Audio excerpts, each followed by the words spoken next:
भगवान ने अपनी माया को रच दिया। नारद जी महाराज चले, रास्ते में एक राज्य का विस्तार किया। वहां पर शीलनिधि नाम के राजा थे, जिनकी बेटी विश्वमोहिनी, जिसका स्वयंवर होना था। बहुत बड़े बड़े राजा महाराजा आए थे। नारद जी महाराज कुतूहलवश वहां गए। राजा ने अपने कन्या को उनके चरणों में दंडवत कराया और कहा, मेरी पुत्री का दोष गुण बताइए। नारद जी महाराज ने देखा हाथ, और हाथ देख करके मगन रह गए। वाह, कितनी सुंदर रेखा है। जो इसके साथ ब्याह करेगा वो अमर हो जाएगा। समर भूमि में उससे कोई जीतेगा नहीं। सारे चराचर के जीव उसकी सेवा करेंगे। बरई शील निधि कन्या जाही, सेवहि सकल चराचर ताही। नारद जी महाराज ने कुछ बना करके राजा से बता दिया, आपकी कन्या बड़ी सुलक्षणा है, इसके समान क्या कहना, लक्ष्मी के समान गुणवती है। और बता करके चले बाहर। अब सोचते ही यहां स्वयंवर होने वाला है। जहां तहां से राजा पधार चुके हैं। स्वयंवर की तिथि निर्धारित हो गई है। यदि इसके साथ मेरा ब्याह हो जाएगा तो मैं भी अमर हो जाऊंगा। सारा संसार के लोग मेरी पूजा करेंगे। मुझे संसार में कोई जीत न सकेगा।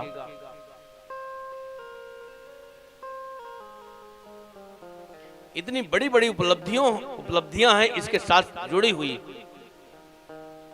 ये बाला यदि मुझे मिल जाती तो कितना अच्छा होता। हे विधि मिले कवन विधि बाला। लेकिन ये जो राजकन्या है मिले मुझे कैसे, कैसे मिल सकती है? मिल ऐसे ही सकती है, कोई बड़ा रूपवान हो उसको मिल जाएगी। क्योंकि राजकन्या माला लेकर चलेगी, वर को चुनेगी, तो कोई सुंदर होगा तब तो उसको चुनेगी। तो हम जटाजूट धारण किए मुनि महात्मा, हमको कहां चुनेगी? इस समय तो रूपवान चाहिए, इतना सुंदर रूप हो जिसको देख करके राजकुमारी मोहित हो जाए और वरमाला डाल दे। यही बिलो की रीझ है कुंवर, तो मेले जयमाल। यही अवसर चाहिए परम शोभा, परम विशाल। इस समय बहुत विशाल शोभा चाहिए जिसको देख करके राजकुमारी मोहित हो और वरमाला डाल दे। लेकिन हमारे में सुंदरता कहां से आए? तो उन्होंने सोचा भगवान के समान दो लोग सुंदर हैं। संसार में सबसे सुंदर कामदेव है, वो हमारा चेला बन गया है। और राम जी हैं, भगवान से सुंदर तो कोई है ही नहीं। कामदेव से भी सुंदर राम जी हैं। लाज ही तन शोभा निरख कोट कोट सतमार। करोड़ों करोड़ों कामदेव जिनकी शोभा को देख करके लज्जित हो जाते हैं, ऐसे प्रभु श्री राम जी हैं। तो राम जी और काम, रामदेव और कामदेव दो ही हैं सुंदर। तो राम जी की सुंदरता मिल जाए तो कितना सौभाग्य है। लेकिन राम जी के पास जाने में मुझे बहुत समय लग जाएगा। और जाते जाते यहां काम बिगड़ जाएगा। यहां स्वयंवर हो रहा है, पता नहीं किसके ऊपर रीझ जाए और जयमाला डाल दे और मेरा तो सब काम ही बिगड़ जाएगा। श्री नारद जी महाराज ने बहुविध विनय कीनते ही काला, नाना प्रकार से भगवान की विनती किया। यही अवसर सहाय सोई होई, मोरे हित हरि सम नहीं कोई। हे प्रभु, आपके समान ही तैसी मेरा कोई नहीं है। इस अवसर में आप ही मेरी सहायता करें। और भगवान सहायता करने के लिए प्रकट हो गए। जो मोह माया में फंस जाए, मोह माया से कौन उबार सकता है? राम जी ही तो उबार सकते हैं। किसी दुख में पड़ गया, उस दुख से निवृत्ति राम जी के अलावा कौन कर सकता है? नारद जी महाराज भक्त हैं, उनको भले माया घेर लिया है, लेकिन भक्ति वाली ही बात करते हैं। भक्ति से अलग वाली बात कोई नहीं करते। यही अवसर सहाय से हुई, मोरे हित हरिसम नहीं कोई। भगवान के समान मेरा हित ऐसी कोई नहीं है। इस समय वही मेरी रक्षा करें, मेरा हित करें। हित तो समझ रहे हैं कन्या प्राप्त करने में, और भगवान हित समझ रहे हैं इसको प्राप्त ना हो। भगवान जब प्रकट हुए तो उन्होंने कहा कि हे नाथ, मुझे अपना रूप आप प्रदान करिए। भगवान ने सोचा मेरे समान सुंदर कोई नहीं है, यदि मैं इन्हें सुंदर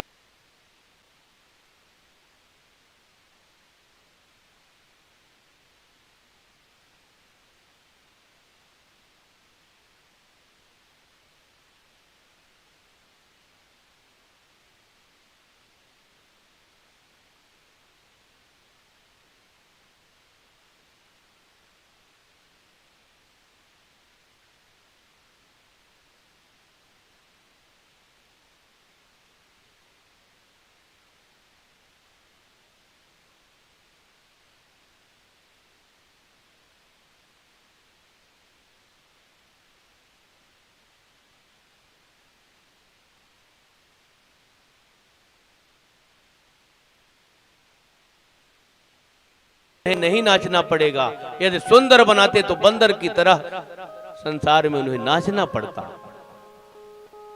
नाच ही नट मरकट की नाई, नार विवश नर सकल गुसाई। यदि स्त्री प्राप्त हो जाती तो उन्हें नाचना पड़ता, इसलिए भगवान ने उन्हें बंदर बना दिया। हरि माने बंदर, हरि माने राम जी, हरि माने भगवान। तो उन्होंने गड़बड़ नहीं किया, सब सही ही सही किया। बना दिया हरि यानी बंदर।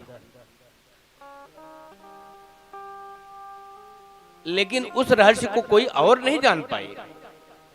किसी और को बंदर के रूप में नहीं दिखे, नारद के रूप में दिखे। केवल उस कन्या को बंदर के रूप में दिखे, जिसके ब्याह के लिए तैयार थे। सो स्वरूप नृप कन्या देखा। इसलिए जिस दिशा में नारद जी बैठे थे, उस दिशा में वो भूल करके भी नहीं देख रही थी। ते दिश सो न बिलोकी भूली। जिस दिशा में नारद जी बैठे थे, उस तरफ भूल करके भी नहीं देखा। और नारद जी महाराज बार बार पुन पुन मुन सिंह कुलाही, देख दशा हरगन मुस्काही। जब शंकर भगवान के पास से नारद जी चले, शंकर भगवान ने अपने सेवकों को लगा दिया, देखो ये अब क्या करते हैं, इनकी बुद्धि बहुत बिगड़ी हुई है, आगे क्या करेंगे देखते रहो,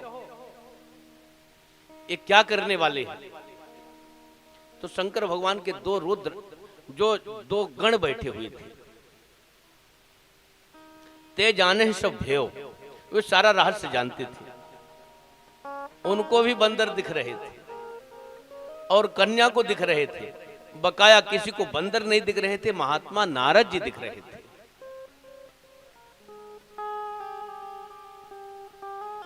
और नारद जी समझ रहे थे कि मुझे भगवान का रूप प्राप्त हो गया। वो जो दो रुद्रगण थे, वो बार बार बीच बीच में व्यंग मार रहे थे। नेक दीन हर सुंदर ताई, आपको बहुत सुंदर बनाया है, आपको देख करके अवश्य राजकन्या मोहित हो जाएगी और आपको ही वरमाला पहनाएगी। आपको छोड़ करके अब किसी का ब्याह होने वाला नहीं है। लेकिन वहां जब गए तो केवल निराशा हाथ लगी। भगवान जल्दी से राजा का भेष बना करके आए। और भगवान जब आ जाएं तो भगवान को छोड़ करके कौन किसको चाहेगा। भाई पहले ही हमने बताया कि भगवान है तभी कोई किसी को चाहता है, भगवान न हो तो जय सीताराम। तो भगवान राजा का भेष बना करके आए। कुंवर हरस मेलो जयमाला, राजकन्या ने उनके गले में माला डाल दिया। दुल्हन ले गए लक्ष्य निवासा, दुल्हन को लक्ष्मी निवास रमा निवास लेकर के चले गए। सारा राज समाज निराश हो गया। अपने रूप का गौरव रखने वाले बहुत से आए थे और सब ऐसे निराश होकर के रह गए। इधर नारद जी महाराज जो ब्राह्मण वेश में शंकर जी के गण बैठे होते उनके पास आए। कहो भाई, आप लोग कह रहे थे आप बहुत सुंदर हो, लेकिन मुझे वरमाला नहीं डाला, किसी लगता है उसको कोई ले गया, दूसरा राजकुमार, क्या बात है। उन लोगों ने कहा जरा जा करके मुंह देखो तो अपना जल में। जा करके मुख देखा, मुख देखा, मरकट बदन भयंकर देहा। बंदर का भेष देख करके बड़े क्रोधित हो गए। इतने क्रोधित हो गए कि श्राप दे दिया, जाय निशाचर हो तो कपटी पापी दो, हंसे हो हमें सो ले बल, बाओले हंसे हो मन को, जाकर के निशाचर हो जाओ। तुम जानते थे फिर भी मेरी खिल्ली उड़ाया, अब किसी साधु की खिल्ली मत उड़ाना। साधु की खिल्ली उड़ाने पर ये हाल होता है, जाओ राक्षस हो जाओ।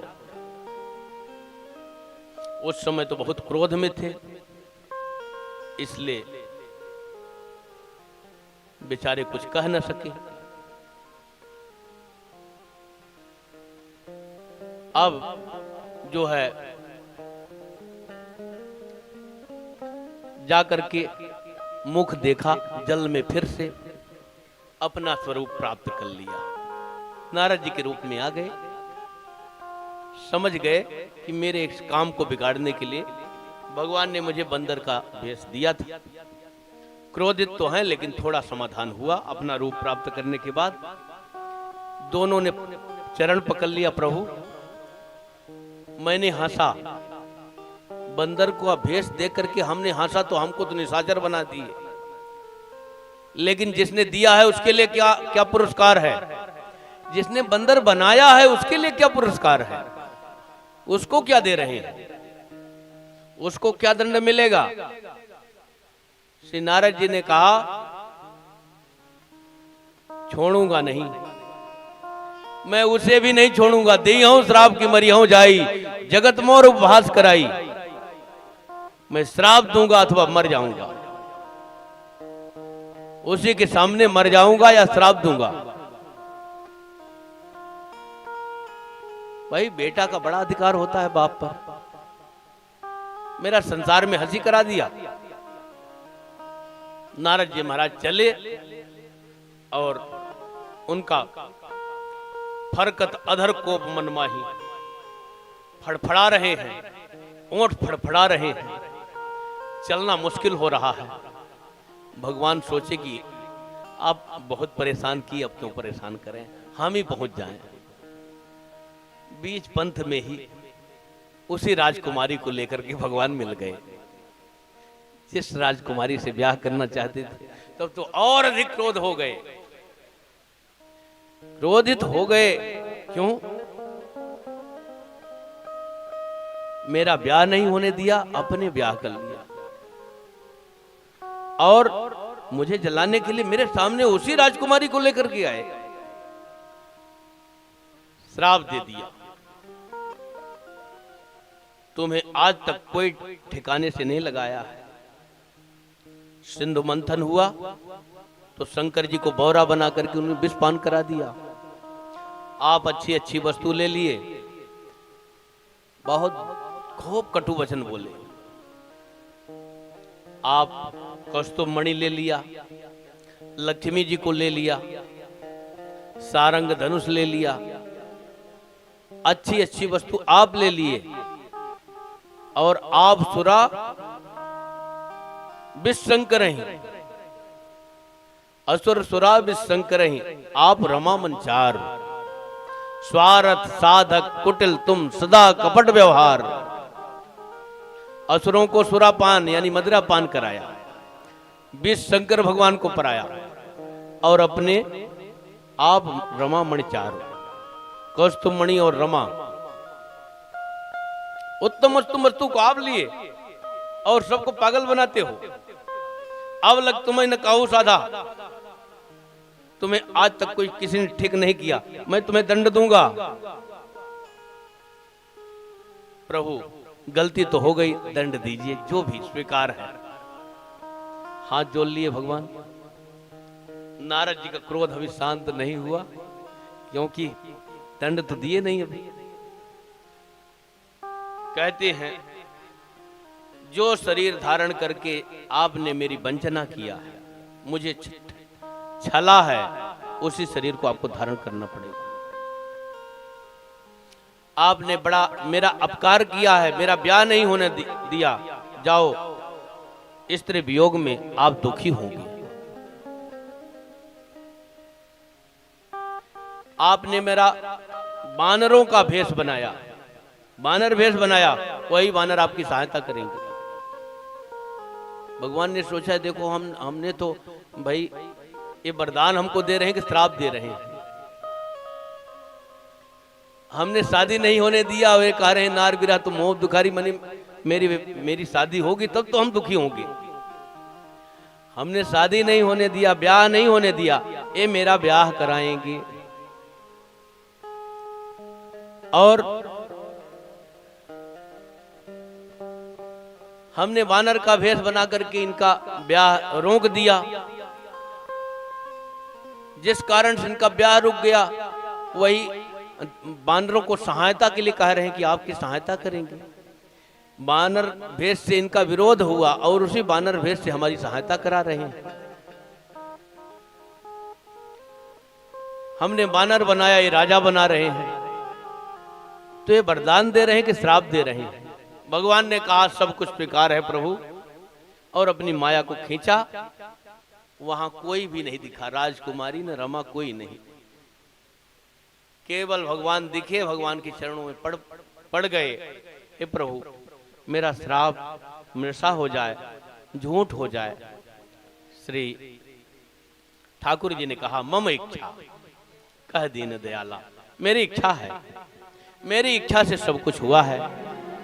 बताओ, नारद भव विरंच सनकादि, जे मुन्नायक आतंकवादी, मोहन अंध कीन कहीं कहीं, कोजक काम न चाव न जेही।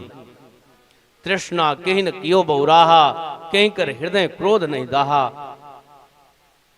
यौवन जर कहीं नहीं बहकावा, ममता कहीं कर जस न सावा।